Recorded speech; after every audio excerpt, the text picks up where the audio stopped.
dasar-dasar jaringan atau network fundamental. Di sini kita akan mengenal dasar-dasar jaringan.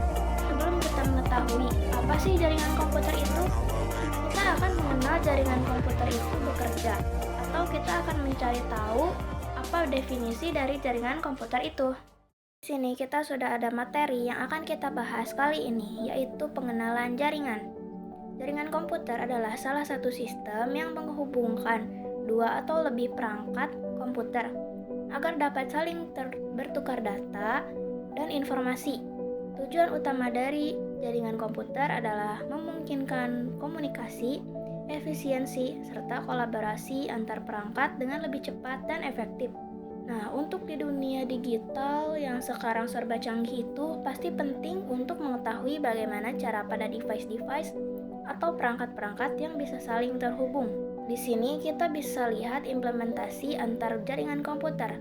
Pengertian dari jaringan komputer adalah dua komputer atau lebih yang bisa saling bertukar data dan bertukar informasi. Yang pertama yaitu implementasi, bagaimana cara komputer itu bertukar data, koneksi, dan bertukar informasi, sehingga ada informasi dari komputer A ke komputer B, saling terhubung, untuk bisa diketahui ketika ada komunikasi di antara keduanya. Ada beberapa tipe jaringan komputer. Ada yang berbentuk fisikal dan yang berbentuk nirkabel. Jaringan fisikal artinya jaringan yang masih menggunakan benda fisik seperti kabel untuk melakukan koneksi. Contohnya jaringan fisikal adalah local area network atau kabelan. LAN bersifat lokal yang berarti hanya satu tempat atau ruangan. LAN biasa ditemukan dan digunakan di dalam gedung. Berikutnya ada wide area network atau WAN. WAN bisa diidentifikasi dengan adanya penggunaan router dan switch. WAN bisa mengrouter lebih besar daerahnya, namun biasanya kecepatannya lebih lambat karena jarak yang dibutuhkan untuk mengirim data sangat jauh. Sekarang kita akan membahas Cisco CCNA 200-301. Materi yang akan kita bahas di Cisco Certified Network Associate atau kepanjangan dari CCNA 200-301. Di sini saya sudah menyiapkan timeline pembelajaran untuk kedepannya, yaitu ada 16 materi. Nanti kita akan belajar mengenai dasar-dasar jaringan komputer, switching, routing, wireless, dan security. Jika diuraikan, terdapat 16 materi mengenai CCNA. Pertama ada network fundamental, lalu IP address and subnetting, networking model, pengenalan dan basic Cisco, pengenalan switch, LAN dan trunking, menghubungkan antar LAN, remote access, LAN trunking protocol, port security, spanning tree protocol, nether channel, static routing, dynamic routing, EIGRP, dynamic routing OSPF, dynamic routing BGP, dan access control list. Nah, itu semua adalah untuk pengenalan dari CCNA yang akan kita bahas selanjutnya. Di sini kita akan mengenal sebuah jaringan sederhana di Cisco Packet Tracker. Tapi sebelumnya, saya mau mengingatkan teman-teman kalau misalkan ketika kita akan konfigurasi atau meremote switch ataupun router secara real device atau secara fisik, itu ada beberapa hal yang perlu kita perhatikan. Yang pertama adalah kita harus menyiapkan kabel konsol switch ataupun router dan juga laptop atau PC untuk kita meremote real device tersebut. Nah, contohnya adalah seperti ini ya teman-teman. Gambaran ketika teman-teman ingin menghubungkan antara kabel kontrol dengan switch dan juga dengan sisi ini. Jadi di sini terdapat kabel konsol yang teman-teman ketahui ini akan dihubungkan ke dalam RJ45 yang ada pada kabel dari USB-nya. Itu bisa ke PC ataupun komputer ataupun laptop yang lainnya. Nah, contohnya adalah diimplementasi ketika kita menggunakan PC. Jadi portnya itu seperti ini. Tapi ketika kita pakainya laptop, itu kita menggunakan USB seperti ini. Jika ada yang menggunakan kabel konsol untuk PC seperti ini, ada kekurangan untuk laptop. Biasanya menggunakan ujungnya untuk menggunakan port USB. Masalahnya di sini ada stick ataupun router. Nah, kita harus hubungkan ke dalam frekuensi. Adapun kontrol RJ45 konektor setelah itu ke komputer. itu ya teman-teman, gambaran ketika kita akan menghubungkan atau secara fisik. Nah, selanjutnya sebelum kita coba implementasikan di sini, saya mau praktekkan dulu mendownload Cisco terlebih dahulu. Di sini teman-teman tinggal search saja, lalu teman-teman bisa langsung masuk aja ke website Cisco. Tapi di sini teman-teman juga harus login terlebih dahulu ke website agar bisa masuk nanti ke website dari Cisco Packet Tracker ini. Dari Cisco Academy. Nah, kita di sini teman-teman boleh login ke akunnya terlebih dahulu. Kalau sebelumnya teman-teman udah pernah login, nah teman-teman bisa langsung masukkan akun yang teman-teman pernah daftarkan. Tapi kalau teman-teman belum daftar terlebih dahulu, nah di sini kita bisa masukin negaranya Indonesia, lalu Jawa Barat. Nah, di sini ada ulang tahun teman-teman, tanggal lahir dan lainnya. Ini menyesuaikan saja ya, teman-teman. Kita continue, lalu di sini isi data teman-teman seperti nama, lalu emailnya bebas. Passwordnya diusahakan yang mudah diingat untuk teman-teman. Karena saya sudah punya akunnya, teman-teman kalau yang belum bisa di create account, ini saya tinggal login saja. Websitenya di sini ada yang namanya juga. Tinggal scroll ke bawah, lalu getting start with competition. Setelah itu kita tunggu. Jika sudah, di sini sudah ada tahapan bahasa Inggris. Jadi kayaknya itu ada tutorialnya. Selanjutnya, klik link yang udah disediakan. Nah, ini ada modul 1. Lalu teman-teman arahkan ke download Cisco Packet Tracker. Seperti mendownload aplikasi biasa di Play Store. Di sini kita klik lagi. Teman-teman ini bisa scroll ke bawah, lalu di sini downloadnya. Itu teman-teman menyesuaikan sesuai laptop atau komputer teman-teman. Jika menggunakan microS, teman-teman menggunakan microS dan juga bisa menggunakan Windows. Karena di sini saya menggunakan Windows, jadi saya mendownload Cisco Packet Tracker-nya yang Windows. Klik saja, nanti otomatis ini akan terinstall.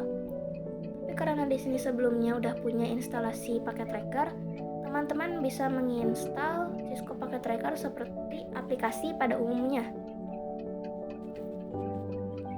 Jadi teman-teman diinstal, setelah itu kita bisa lihat di sini.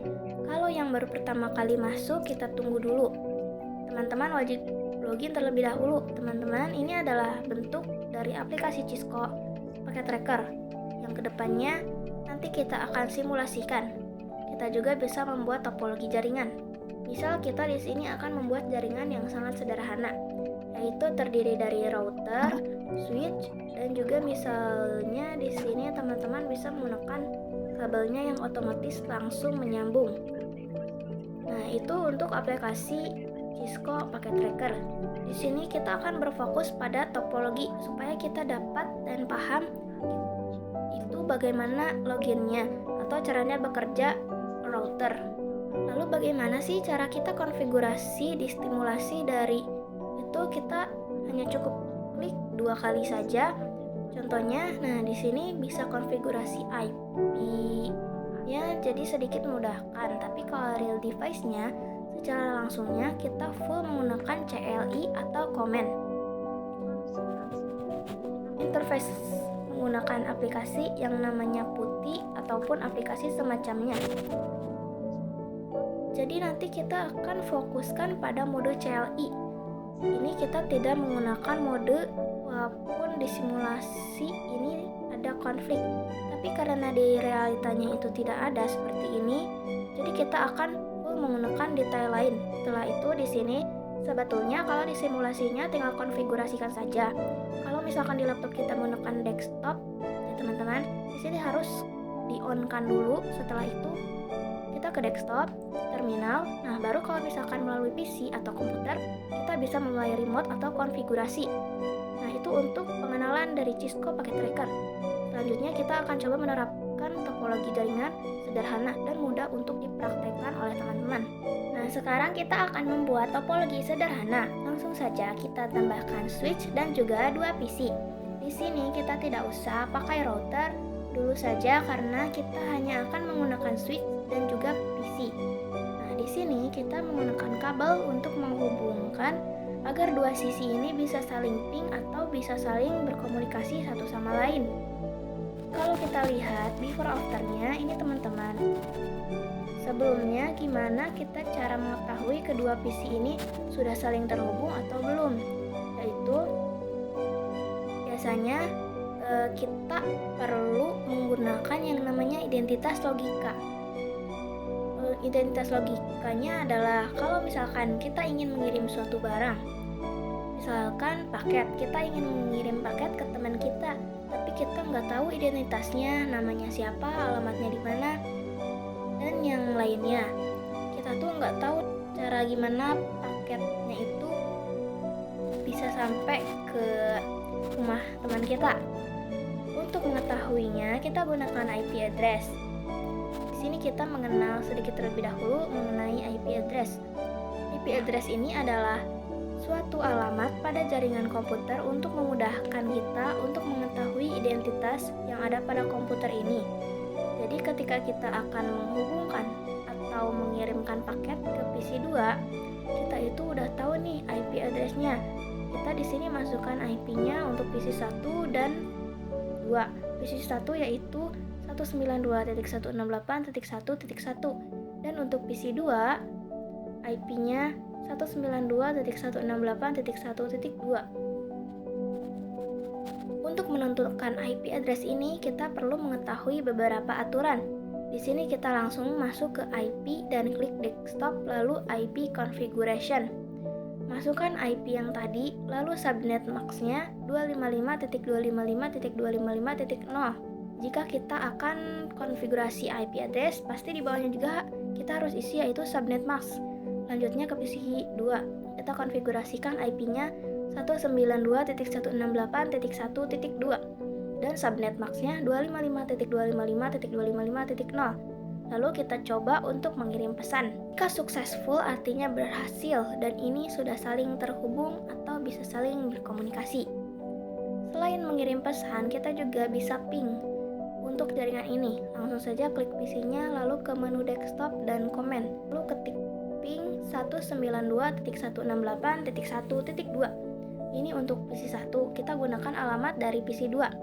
Lalu enter. Jika sudah reply, artinya sudah berhasil terhubung ya teman-teman.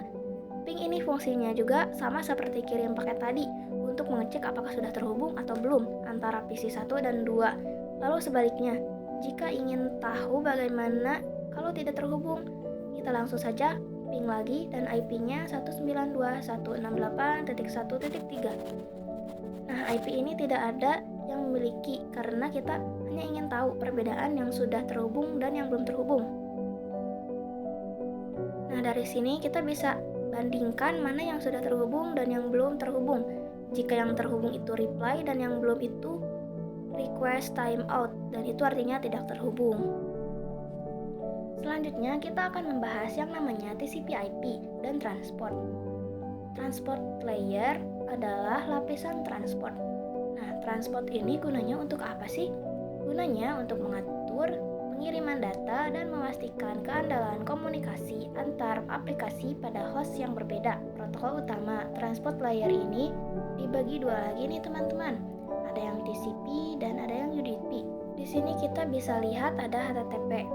Jika kita mengakses sebuah URL atau sebuah link, itu dari application akan masuk ke transport layer. Dari transport layer ini, dia akan menentukan itu masuk protokol TCP atau UDP. Dan perbedaannya itu apa sih? Nah, untuk TCP itu adalah Transmission Control Protocol. Lalu TCP ini menggunakan koneksi. Data dikirim secara berurutan, mencegah data yang macet, dan mempermudah dalam menemukan dan memperbaiki kesalahan. Minusnya terdapat banyak komunikasi dua arah antara kedua pihak sehingga butuh waktu yang lebih lama. Lalu ada juga yang namanya UDP. UDP adalah User Datagram Protocol. Tidak berbasis koneksi, tanda pengenal atau nomor urut, tidak mengoreksi kesalahan pengiriman data, dan tidak peduli apabila paket hilang. Positifnya, UDP mengirim data jauh lebih cepat dibanding TCP. Nah, jadi perbedaan antara TCP dan UDP itu, kalau TCP itu menggunakan basis internet koneksi, tetapi UDP tidak bisa menggunakan berbasis koneksi. Dan TCP itu dikirim secara berurutan sehingga mencegah data yang hilang. Beda hal dengan UDP ini tidak mengoreksi kesalahan. Tapi kalau TCP, dia itu lebih efisien dan lebih secure, lebih aman karena dia memeriksa terlebih dahulu apakah datanya lengkap atau tidak. Dan kembali lagi ke minusnya, jika terjadi komunikasi dua arah antara pihak itu memerlukan waktu yang lebih lama. TCP/IP model lebih berfokus pada fungsionalitas dan efisiensi dibanding dengan OSI model. Dengan fungsi utamanya yaitu yang pertama, menyediakan standar komunikasi dalam jaringan dan internet. Yang kedua, mengurangi kompleksitas dengan menggunakan beberapa lapisan OSI. Dan yang terakhir, menyederhanakan protokol dengan hanya menggunakan 4 lapisan inti. Nah, selanjutnya yang terakhir kita akan membahas pengenalan TCP atau IP. TCP atau IP model juga dikenal sebagai protokol internet, merupakan dasar jaringan dari jaringan internet dan didesain lebih sederhana dibanding OSI. Model jaringan hanya 4 lapisan. Model ini dibuat oleh US Department of Defense atau DoD. Model ini menggabungkan fungsi beberapa lapisan OSI ke dalam satu lapisan yang lebih luas. Sekarang kita bahas cara kerjanya jaringan TCP/IP. Yang pertama, memecah data menjadi paket kecil. Cara kerja pertama yaitu memecah data menjadi paket-paket kecil sebelum ditransmisikan ke media lain yang disebut layer. Yang kedua, paket dikirim melalui router. Router berfungsi untuk mengirimkan sekaligus menentukan rute pengiriman data. Yang ketiga, paket berhasil dikirim ke tujuan. Jika paket sudah terkirim dan sampai di alamat tujuan, selanjutnya layer TCP atau IP akan menjalankan tugasnya masing-masing. Mulai dari penerjemahan sinyal menjadi data, hingga akhirnya disusun menjadi sebuah file utuh. Nah, bisa dilihat kalau misalkan TCP/IP ini memiliki beberapa gabungan. Ada yang 4 layer dan ada yang 5 layer. Bisa dilihat juga kalau OSI TCP/IP ini memiliki perbedaannya. Jika OSI memiliki 7 tahapan dari mulai physical, data link, network, transport, session, presentation, dan application. Dan di TCP/IP itu untuk application, presentation, dan session itu diringkas menjadi aplikasinya saja. Begitu juga dengan transport. Network menjadi internet, data link dan physical menjadi link saja. Dan di TCP/IP versi 4 lapisan ini hanya ada application, transport, internet, dan link. Tapi kita kembali lagi ke TCP/IP yang 5 layer ini. Nah, jadi untuk TCP/IP 5 layer ini dari 1 hingga 4 itu sama. Hanya saja yang application itu sudah diringkas dari yang OSI ini.